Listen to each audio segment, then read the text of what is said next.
Can you describe the work you did at the plant? Well, I hired in here in the labor gang down there for a couple of days down there. The guy's name was Jerry that run the gang at that time. When was that? After 53. And after then they shipped you out to the dynamite line to work on the dynamite line, NG line out there.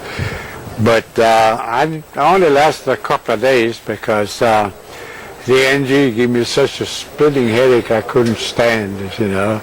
So there was either that or walk out the gate, you know. So they said, no, we got a job for you at the black powder. That's your job, the black powder. So I went out there, and they just got through having an explosion at the press where 2 guys was killed. You see, they was in the 60s. I don't know what you really know. Then I stayed out there in the black powder. I worked in the wheels and worked in the press until that one blew up. And that was the end of the black powder. They never did rebuild it. So then I went into the fertilizer plants, into the acid plants down here. Started working there. Operated the acid plant here for about 4 or 5 years. Then I went to supervision for 15 years. And then you had, I wound up the last 10 years, I wound up running the acid plant, urea plant, brittle plant, methanol plant, ammonia plant, and a resin plant. We had it all. There was nobody else in there. You were superintendent there? Supervisor, line supervisor. Yeah. Okay. There was 4 or 5 of us, line supervision. Yeah. Yeah. I know they had a lot of explosions around here and everything, and so can you tell me what kind of medical facilities they had here for when people got hurt? Well, black powder, you didn't need no medical. Dynamite, you didn't need no medicals. The birds took care of that. The black powder, the one I was on out there with them 2 guys there, was killed. The birds picked them up faster and we could have gathered them, you know.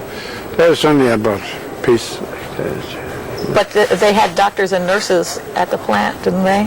Yeah, they have doctors over there in that building, yeah, yeah. And when people were hurt, where would they send them? What hospital would that be? Well, the nurse would take care of it here, and at that time they was go mostly way into Brookside, I think, yeah. Can you tell us what kind of social events they had here? Employees? Hercules had the yearly picnics, and we had a clubhouse here where we had a monthly feed. We had bowling alleys, and, you know, a bar there. The guys went in and had a drink and so forth. Yeah. Well, there was a lot of social activities in Panola at that time. You had some nice eateries and some nice bars up there. How about that superintendent's house called the White Columns? Do you remember that house? That's up there, yeah, yeah. It's still there, isn't it? No, the house is gone. It is? Yeah. I'll be darned. What was the town like when you lived here? Panola? Hercules. Hercules. Nothing, well, you into all them houses for the Hercules employees. So that's what consists of Hercules. Any story of particular interest that you'd like to tell us that we didn't ask you about? Any special memory that you have or event? Mm-hmm.